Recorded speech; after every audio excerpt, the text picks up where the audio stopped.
నమస్తే, welcome to KTV. Khammam పట్టణంలో జరిగిన విషాదం ఇప్పుడు నిమ్స్ హాస్పిటల్ దగ్గర కనిపిస్తుంది. సో ఆ బాలికపై జరిగిన దాడి గురించి అక్కడ ఆమెను చూడడానికి, ఆ బాలికను చూడడానికి హిందూ సంఘాలు ముందుకొచ్చి చూడడానికి వెళ్ళారు. అసలు లోపల పరిస్థితి ఎలా ఉంది, ముందు ఎలాంటి చర్యలు తీసుకోబోతుందో దాని గురించి మాట్లాడి తెలుసుకుందాం. నమస్తే సార్, మరి లోపలికి వెళ్ళి చూడడం జరిగింది, బాలిక పరిస్థితి ఎలా ఉంది, ఎలా ఉండబోతుంది? వెళ్ళి చూడడం జరిగింది. అక్కడ వాళ్ళ మదర్ ఫాదర్ గారు మాట్లాడడం జరిగింది. ముందుగా మేము భగవంతుని ప్రార్థిస్తామంటే, నా పేరు నర్సింగ్ గౌడ్, భాగ్యం గణేష్ సమితి కన్వీనర్ ఈ ఖైరతాబాద్ కాన్స్టిట్యున్సీకి. ఆ అమ్మాయి భగవంతుని ఆధ్వర్యంలో మంచిగా భగవంతుని ప్రార్థిస్తున్నాము. ఎటువంటి కూడా ఇబ్బంది లేకుండా బయట రావాలని కోరుకుంటూ, అదే రకంగా వాళ్ళ అమ్మ నాన్న వాళ్ళు చాలా బీద వాళ్ళు. వాళ్ళ అమ్మ 8వ తరగతి, వాళ్ళ ఫాదర్ చదువుకోలేడు. వాళ్ళ ఫాదర్ వచ్చేసి రోజుకు మేస్త్రిగా పనిచేస్తాడు, ఆమె ఇళ్ళలో పనిచేస్తుంది.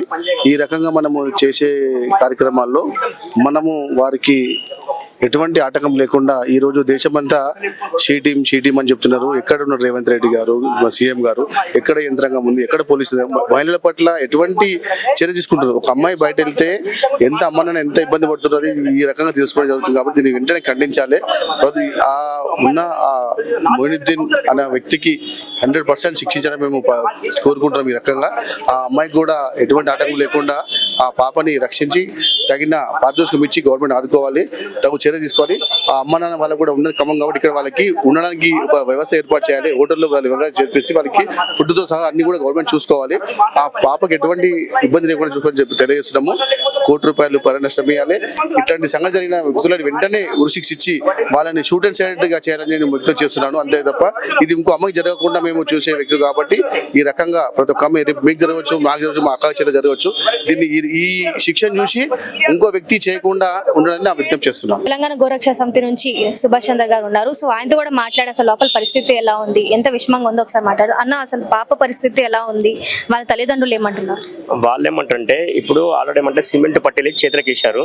ఇక్కడ బాడీ మొత్తం పనిచేయట్లేదు, కిందికి మొత్తం ఎలాంటి స్పర్శగా లేదు, ఓన్లీ నోటితో మాట్లాడుతుంది. ఇంతకుముందు ఏమంటే జ్యూస్ అంటే మేమే పంపించడం జరిగిందన్నమాట. అంటే పరిస్థితి ఉన్న రోజులు కూడా ఆమె ఏం చేయలేని పరిస్థితి. ఒకవేళ బతికినా కానీ ఎంత దారుణంగా ఉంటా అంటే పరిస్థితి, అమ్మాయి పరిస్థితి అంత దారుణంగా ఉంది.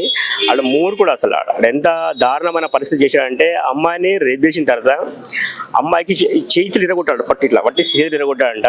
తర్వాత తీసుకుపోయి అమ్మాయి ఇట్లా తీసి ఇట్లా దూరం పడేశాడు. ఇక్కడ దూరం పడేసినాక వాడవే కంప్లైంట్ ఇవ్వడం జరిగింది. వాడే వాళ్ళ అమ్మకు ₹10,000 ఇచ్చి నాన్నకి ఇచ్చేసి మీరు తీసుకపోయి హైదరాబాద్ ట్రీట్మెంట్ చెప్పండి, మీ అమ్మాయి బతుకు అని చెప్పడం జరిగింది. ప్లాన్గా మొత్తం పనిచేయడం జరిగింది. ఏందని చెప్పి వాళ్ళ మామ వచ్చి ఎంక్వైరీ చేసినందుకే, ఏంది అమ్మాయి పడితే ఇక్కడ వాడాలి కదా, దూరం ఎందుకు పడదని చెప్పేసి ఎంక్వైరీ చేసామంటే వాడప్పుడు బయటకు వచ్చాడు. అంటే వీడు ఎంత మూర్ఖుడు అంటే అంత రాక్షసుడు వీడు. అమ్మాయి వాడిని చిన్న కూడా మామూలుగా మన్మరాలు ఎట్లా ఉంటుందో, మన్మరాలు వయసు, వానికి 2 బిడ్డలు ఉన్నారు. ఆల్రెడీ 2 బిడ్డలు ఉండగా ఎంత దుర్మార్గం చేసి చూడవాడు. అని బిడ్డలు 20 సంవత్సరాలు ఉంటారు, వాళ్ళు 20 సంవత్సరాల బిడ్డలు ఉంటారు వాళ్ళు. మరి మన బిడ్డ పని ఎట్లా జరిగితే మనకి ఎట్లా ఉంటుంది చెప్పండి మనకి. ఇది చాలా దుర్మార్గము. ఫ్యామిలీ చిన్న ఫ్యామిలీ, చాలా దారుణంగా ఫ్యామిలీ. వాళ్ళ అమ్మమ్మ వాళ్ళు ఏమంటే అక్కడ అపార్ట్మెంట్లో పనిచేస్తారు. పరిస్థితి ఏందో అసలు వాళ్ళు అంటున్నామంట, పరిస్థితి ఏందో మనం చెప్పలేం, కానీ ఘోరమైన పరిస్థితిలో ఉంది. మేము ఇక్కడ హాస్పిటల్ మాకు ఫ్రీ ట్రీట్మెంట్ ఇస్తామని చెప్పారు కాబట్టి మేము ఇక్కడ ఉంటున్నాము. మా అమ్మాయి ఉన్నగానేమంటే బతికిన రేపు మా పరిస్థితి అర్థం కానీ లేదని చెప్పి వాళ్ళు చాలా బాధపడుతున్నారు, వాళ్ళ అమ్మ వాళ్ళు, వాళ్ళ నాన్న వాళ్ళు, వాళ్ళ మామ వాళ్ళు. కాబట్టి ఏం ఆలోచిస్తుందో ప్రభుత్వం ఆలోచించి ఆ ఫ్యామిలీకి ఏంటంటే పూర్తి సెక్యూరిటీ ఇవ్వాలి. ₹1,00,00,000 ఏమంటే అమ్మాయి పైన డిపాజిట్ చేసేసి ఒక ₹10 లక్షలు ఇమ్మీడియట్గా వాళ్ళకి ఇచ్చేస్తే ఆ ఫ్యామిలీ కొద్దిగా ఆధారం ఉందని ఆలోచించగలుగుతుంది. ఇంట్లో ఎవరైనా చదువుకునే వాళ్ళు ఉన్నారనుకో, అమ్మగారు నాన్నగారి ప్రభుత్వ ఉద్యోగం డిమాండ్. జ్యుడిషియల్ ఎంక్వైరీ చేయించమంటున్నాం మేము. ఎందుకంటే వాడు తీవ్రవాది, వాడు కావాలని చేసిండు. ఎంక్వైరీ చేయండి, మనం ఎన్కౌంటర్ చేయండి, ఉరి తీయండి. ఇవాళ తెలంగాణ లోపల ముస్లింలకు చట్టం అంటే గౌరవం లేదు. మనం చాలా సెంటర్ చూస్తున్నాం. ఆడు బండి పై పోలీసులు తిడతాడు. వాడు పోలీసులు ఏమనలేం పరిస్థితి. ఒక ఆడం వచ్చి పోలీసులు తిడతారు, ఏమనలేం పరిస్థితి. చట్టం అనే గౌరవం లేదు, ప్రజాస్వామ్యం గౌరవం లేదు, ప్రభుత్వ విలువలు కూడా వాళ్ళకి లేవు. కాబట్టి ఎవరు కూడా కఠినమైన నిర్ణయాలు జరగాలి. కాబట్టి ఇలాంటివన్నీ ఎన్కౌంటర్ ఇస్తారా, ఉరిశిక్ష ఇస్తారా, ప్రభుత్వం ఆలోచించాలి. ఇంతకుముందు జరిగింది కానీ మన తెలంగాణ సంఘటన జరిగింది కదా, ఆ సంఘటనని ఇక్కడ దీన్ని తీసుకొని ఈ విధంగా చేయాలని చెప్పి డిమాండ్ చేస్తున్నాం. అలానే అన్న, మరి ప్రతిపక్షం నుంచి BRS నాయకులు వచ్చేసి ఇక్కడ ప్రెస్ మీట్ పెట్టడం జరిగింది. వాళ్ళు చెప్పడం ఏంటంటే ఇక్కడ అసలు మందులు కూడా ఇబ్బంది పడుతున్నారు, మరి దీనికి ప్రభుత్వం ప్రభుత్వం ఏం చేస్తున్నారు, ప్రభుత్వం ప్రశ్నిస్తారు. మరి వాళ్ళు నిజంగా వీళ్ళకి తోడుగా ఉన్నట్టేనా లేదా ఉట్టి అధికారం కోసం ఇలా చేస్తారు? ఇప్పుడు ప్రభుత్వం ఏం చేయాలో చేస్తుంది, దానికి ఏం ప్రాబ్లం ఉన్నదో వాళ్ళు ఫలితాలని చెప్తారు. కరెక్ట్ మెడిసిన్ లేకపోతే అడుగుతారు, విషయం వేరే. వీళ్ళు వచ్చి కదా, వీళ్ళు వచ్చి ఏం చేశారు, మేము మీకు ఏదో చేస్తామని చెప్పారు. మరి ఆ దోషిని శిక్షించాలి, అవన్నీ పైన కఠినమైన నిర్ణయం వీళ్ళు మాట్లాడరా? వీళ్ళు మాట్లాడారు. ఎందుకంటే వీళ్ళ ఓట్లు పోతాయి. ఇప్పుడు వచ్చే సమస్య అంతా వాళ్ళ ఓట్ల సమస్య.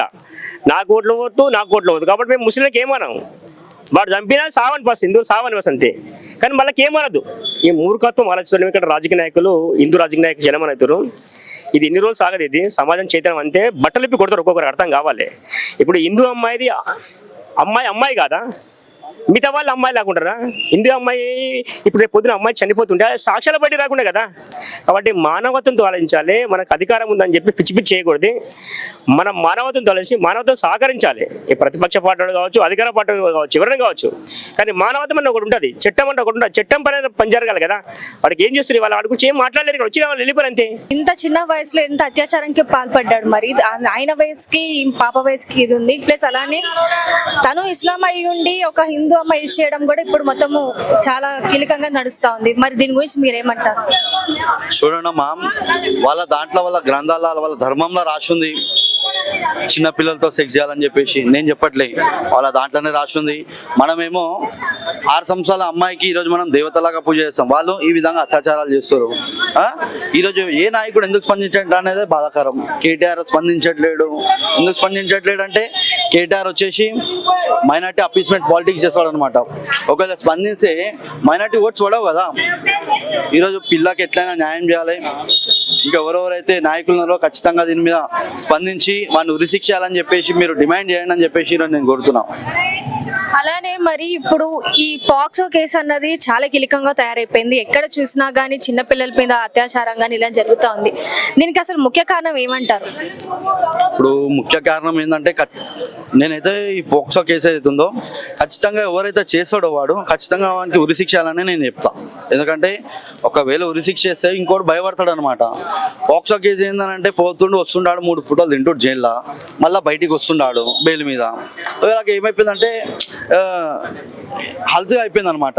నేను ఒకటే డిమాండ్ చేస్తున్నా, గవర్నమెంట్కి ఈ చిన్నపిల్లల మీద ఎవరైతే అత్యాచారాలు చేస్తారో, ఎవరైనా సరే ఆడపిల్లల మీద అత్యాచారాలు చేస్తారో వానికి కఠిన శిక్షలు పడాలి, ఉరి శిక్ష పడాలి, ఎన్కౌంటర్ చేయాలి. ఎట్లయితే ప్రియాంక రెడ్డి మీద చేసారు. ఎందుకు ప్రియాంక రెడ్డి మీద చేసారు? ఈరోజు బీసీ బిడ్డ మీద కూడా చేయాలి కదా. ఇప్పుడు బీసీ బిడ్డకి ఇంత అన్యాయం జరిగింది. చాకలి ఇప్పుడు చాలా మంది చెప్పుకుంటారు చాకలి ఇలమ్మ వారసులు అని చెప్పేసి. ఎక్కడ పోయారు చాకలమ్మ వారసులు? చెప్పుకోవడం కాదు, ఫీల్డ్లో పనిచేయాల చెప్పుకోవడం ఎవరైనా చెప్పుకుంటారు. ఎక్కడ పోయారు బీసీ సంఘాలు? ఎక్కడ పోయినాయి సోకాల్ ఫేక్ మహిళా సంఘాలు? ఎక్కడ పోయినాయి సోకాల్ ఫేక్ జర్నలిస్ట్? ఎక్కడ పోయారు లెఫ్ట్ వింగ్ ఛానల్స్? ఎక్కడ పోయినాయి? జస్ట్ ఒక 5 మినిట్స్ వీడియో చేసి ఖతం అయిపోయింది. అదే వేరే నాయకుల పిల్లలు కానీ వేరే వాళ్ళు ఉంటే మాత్రం రౌండ్ టేబుల్ పెట్టాలి, ప్రెస్ మీట్లు పెట్టాలి, పెద్ద హల్చల్ చేయాలి, పోస్టర్లు అతికియాలి. ఎందుకు ఈరోజు బీసీ బిడ్డ అని చెప్పేసా? ఎందుకు వీళ్ళ దగ్గర పైసలు లేవు కదా. వాళ్ళ దగ్గర 500 కోట్లు ఉన్నాయి మొన్న జరిగిన ఇష్యూ మీద. వాళ్ళ దగ్గరికి ఎంత ముట్టినాయో మరి వీళ్ళకి. వీళ్ళ దగ్గర పాపము చాలా పైసలు లేవమ్మా. ఎందుకు వీళ్ళ దగ్గర ఇలాంటి వాళ్ళ దగ్గర కదా అండ నిలబడాల్సింది. ఈరోజు ఎవరు రాడు, ఎందుకంటే వీళ్ళ దగ్గర డబ్బులు లేవు. వాళ్ళ దగ్గర వీళ్ళు మాట్లాడాలన్నా డబ్బే, మాట్లాడకపోవాలి సైలెన్స్ ఉండాలన్నా కూడా వీళ్ళకి డబ్బే. అర్థమైందా మీకు? వీళ్ళ ఎజెండానే డబ్బు.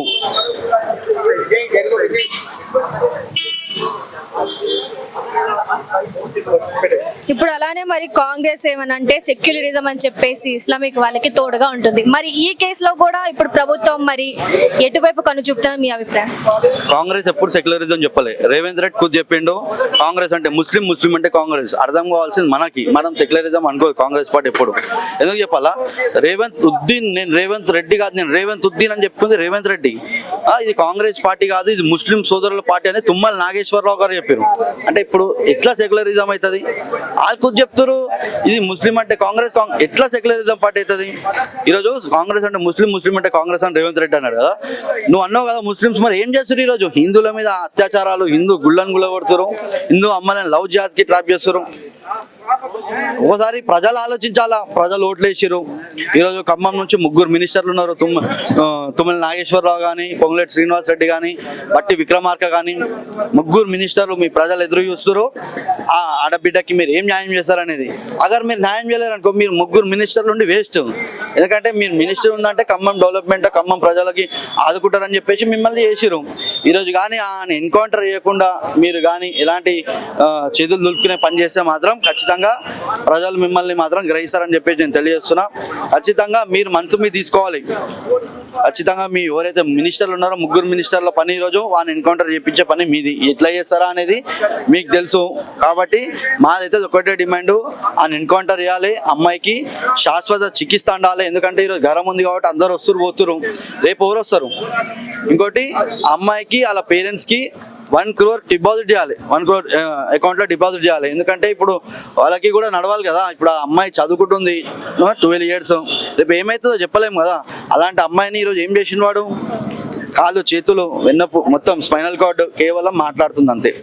ఏం చేయనికి రాదా ఇప్పుడు ఆమెకి. ఆమె లైఫ్ ఆల్మోస్ట్ స్పాయిల్ అయిపోయింది. అన్న ఇప్పుడు పాపది ఇలాంటి పరిస్థితి ఉంది. మరి ఇప్పుడు ఈ మధ్య కాలంలో పాక్సో కేసు అంటే మరి ఫస్ట్ ఇనే పేరు ఇప్పుడు బండి భగీరథ్ కేసు గురించి అప్పుడు జరిగినప్పుడు మరి రేవంత్ గారు వచ్చేసి నేను ఇంత యాక్షన్ తీసుకున్నా, ప్రత్యేకంగా సిట్టు టీంను బృందంని పెట్టానని చెప్పేసి అన్నారు. కానీ ఇప్పుడు ఇది జరిగి 2 రోజులు అవుతుంది. అయినా రేవంత్ రెడ్డి గారు ముందుకు వచ్చి మాట్లాడింది లేదు.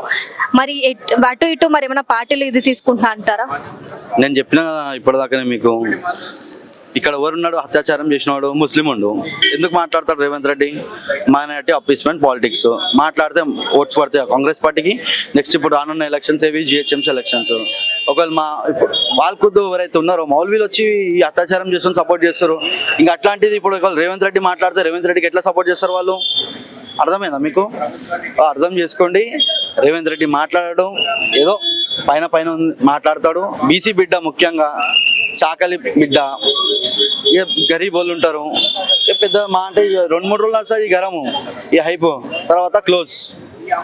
అందుకనే రేవంత్ రెడ్డి మాట్లాడట్లే. మినిస్టర్లు ఉన్నారు, ఎవరు ఎందుకు మాట్లాడట్లే? బీసీ మినిస్టర్లు ఉన్నారు, ఎవరు ఎందుకు మాట్లాడట్లే? మాట్లాడాలి కదా. ఈరోజు మినిస్టర్లు బీసీలు కూడా ఉన్నారు, వాళ్ళందరూ మాట్లాడాలి. మహిళా మినిస్టర్లు కానీ, మహిళకు సంబంధించిన వాళ్ళు ఎవరెవరైతే ఉన్నారో అధికారులు, వాళ్ళందరూ మాట్లాడాలి. ఎందుకు ఇప్పటివరకు ఇక్కడ ఎందుకు మీరు విజిట్ కాలేరు? ఎందుకు? బీసీ బిడ్డ, చాకలి బిడ్డ, వీళ్ళ దగ్గర గరీబోళ్ళు, వీళ్ళ దగ్గర డబ్బులు ఉండవు. డబ్బులు ఉన్న వాళ్ళ దగ్గరికి అయితే స్పందిస్తారు. ఇప్పుడు మరీ ముఖ్యంగా ఒకటే చెప్తున్నా అమ్మ, వీళ్ళు ఎందుకు స్పందిస్తారంటే అక్కడ చేసిన వాడు హిందూ అయితే ఖచ్చితంగా స్పందిస్తారు. అప్పుడు స్పందించే ముస్లిమ్స్ ఓట్ చేస్తారు, ఈరోజు స్పందిస్తే ఓట్ చేయరు. అలా ఏంటంటే అది. సో ఇంకా ఆఖరికి మరి పాప బాగుండడానికి తదుపరిగా మరి డిమాండ్స్ ఏంటి? ఇలాంటి చర్యలు మళ్ళీ ముందు అవ్వడానికి ఎలాంటి చర్యలు ఉంటాయి బాగుంటుంది? ఇప్పుడు మీరు చూడొచ్చు, అమ్మాయి పరిస్థితి అయితే టోటల్ గా బ్యాడ్. ఎందుకంటే ఆ అమ్మాయి కాలు చేతులు ఇరిగిపోయినాయి, స్పైనల్ కార్డ్ ఇరిగిపోయింది.